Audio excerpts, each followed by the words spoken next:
am 23 years old. I hear machines beeping.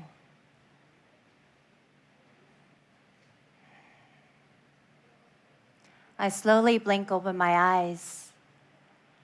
I see wires all around me. My hands are wrapped as if I had boxing gloves on. I look over, my mom running over to me. Mom, where am I? You're in the hospital. They had to restrain you. You were fighting with the doctors and you pulled out all the IVs. I tried to stand and I instantly fell on the floor. I couldn't feel my legs. You've been unconscious for 5 days. I don't understand. Why am I here? I found out I overdosed on ecstasy. I was 8 years old. My baby brother was crying nonstop. I feed him, I changed him, I bathe him. But he is still crying. I am so exhausted and I am so scared. Every day, it was exactly that. Growing up in New York City wasn't so easy, especially when you're poor. Or hopping from basement to basement so that we have a roof over our heads. And I didn't have a childhood. I had to take care of my baby brother. I didn't know how. I learned. I loved him so, so, so much. I was always late for school. Everyone made fun of me. I didn't have any friends. If I wasn't focused on my baby brother, I was focused on protecting myself. And this was my life.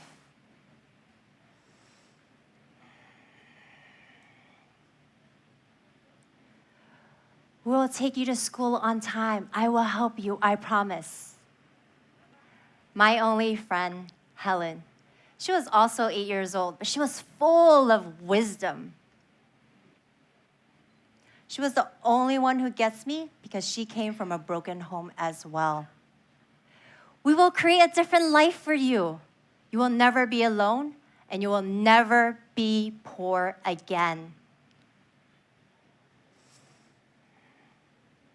I'm 15.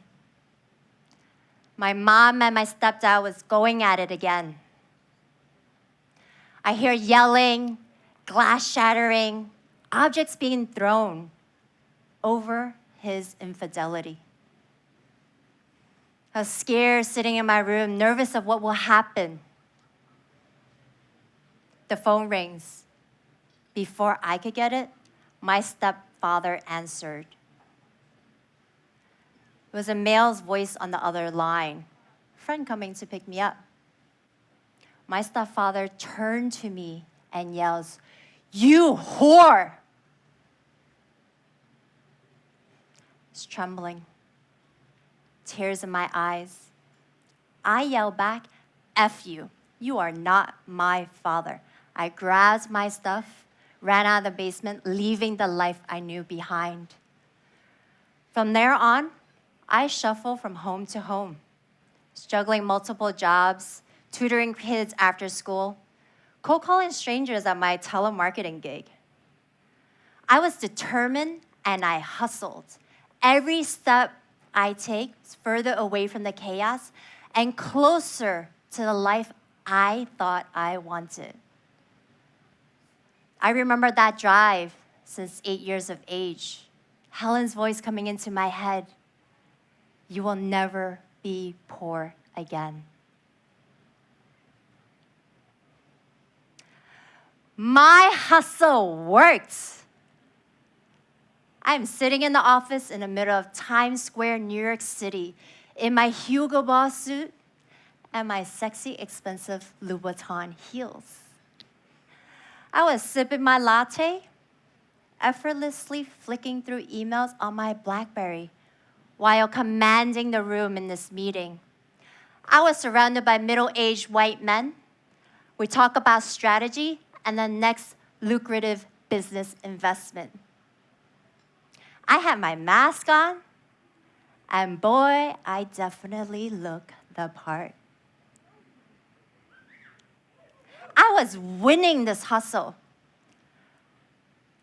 But inside, I never felt so empty. I pick up the phone with a voice yelling at me, "You fat cow." It was my ex-boyfriend's girlfriend. Never contact Johnny ever again. I was in love with Johnny. I thought he was the love of my life. Even though he cheated on me multiple times, was abusive to me and my friends, I still thought that he was going to be the guy that I was going to marry. After that call, I knew I would never hear from him again. I was so heartbroken. I was already masking all my emotions, the binge eating, the drinking, the partying, the alcohol, the drugs, and the hustle. I just wanted to feel free and be happy.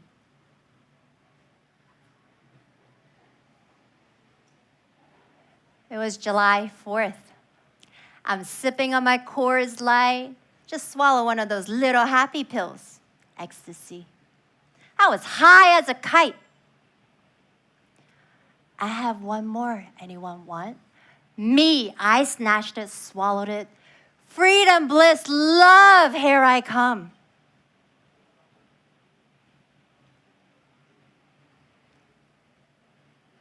I start to twitch. I'm having a seizure. My entire body swells up into a balloon. I fight to keep my eyes open, but I just couldn't anymore. I fell into complete darkness. No one knew whether I was ever going to wake up. My friends take me to the hospital, saved my life. After my near-death experience, I still continue to hustle. I'm hustling for my self-worth, for my love, for stability. I go become a strategy consultant. Not good enough. I go get a business degree at the University of Chicago booth. Not good enough. I join a leading private equity firm. Not good enough.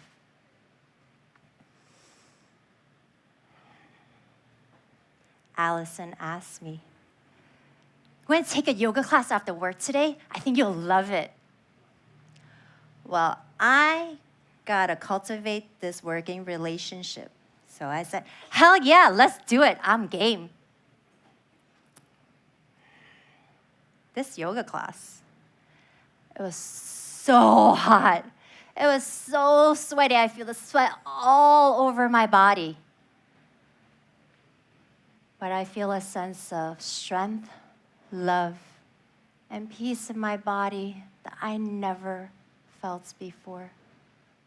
I fall in love with the practice. I show up every week without fail. Over time, my love for myself grew. My relationships transformed.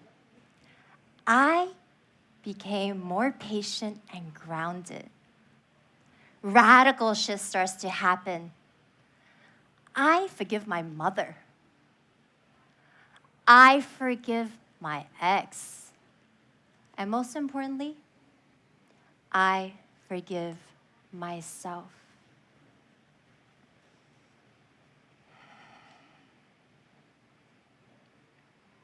January 2019.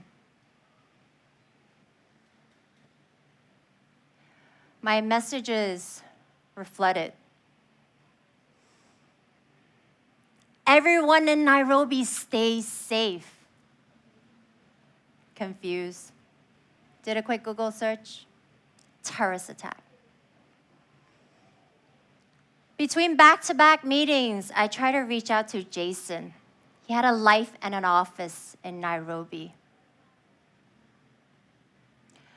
My message remained unread.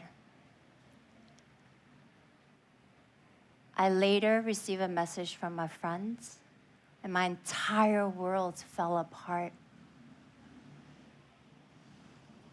Jason, he didn't make it. He was caught in a terrorist attack. Jason and I met over the sunsets of Uluwatu. We fell for each other. We climbed through the mountains of Krabi, Thailand. We roamed through the plains of Kenya. Our time together, short, was so dreamy. Probably the most magical experiences in my life. Jason dedicated his entire life to changing the world, and I was inspired. He led a life full of love and passion. He was courageous. He didn't let fear stop him. During our time together, he left me a message. Pursue your dreams, Doris.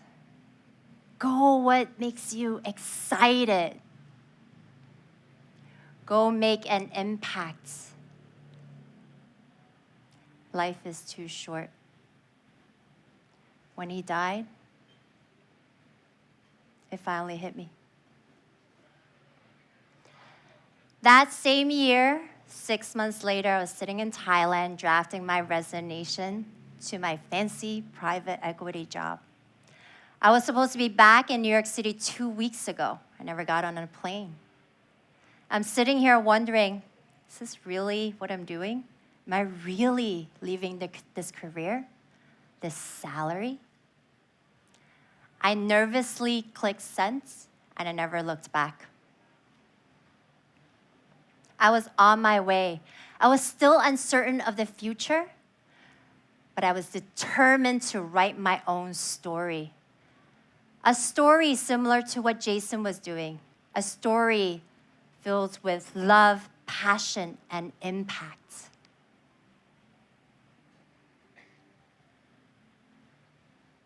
I'm 42. I'm living in Bali, my happy place. I'm a yoga teacher, I'm a coach, and I help wellness businesses grow. And you know what? I am still hustling. It takes something to start all over, and I'm okay with that. Because I am now hustling with love. I allow myself to feel. I lean into my practices, and I'm surrounded by beautiful human beings. I get to create my own journey, one that fulfills my dreams, one that excites me, one of impact. I'm sitting with a client, my client, a younger version of me. I'm holding a safe space, listening to her intently, to her struggles with abandonment, insecurities, and loss. Her own hustle with self-worth, love, and stability. It all sounds so familiar.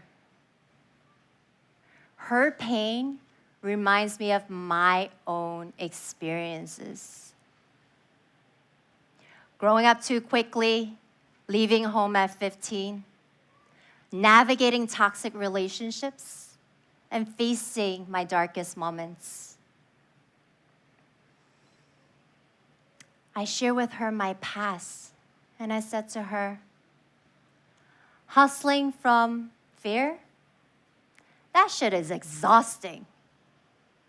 Hustling from love? Now that's worth it. I also share with her, pursue your dreams, my love. There's a reason why you have them. Do what gets you excited, what brings you alive. Go make an impact because you can. Life is way too short.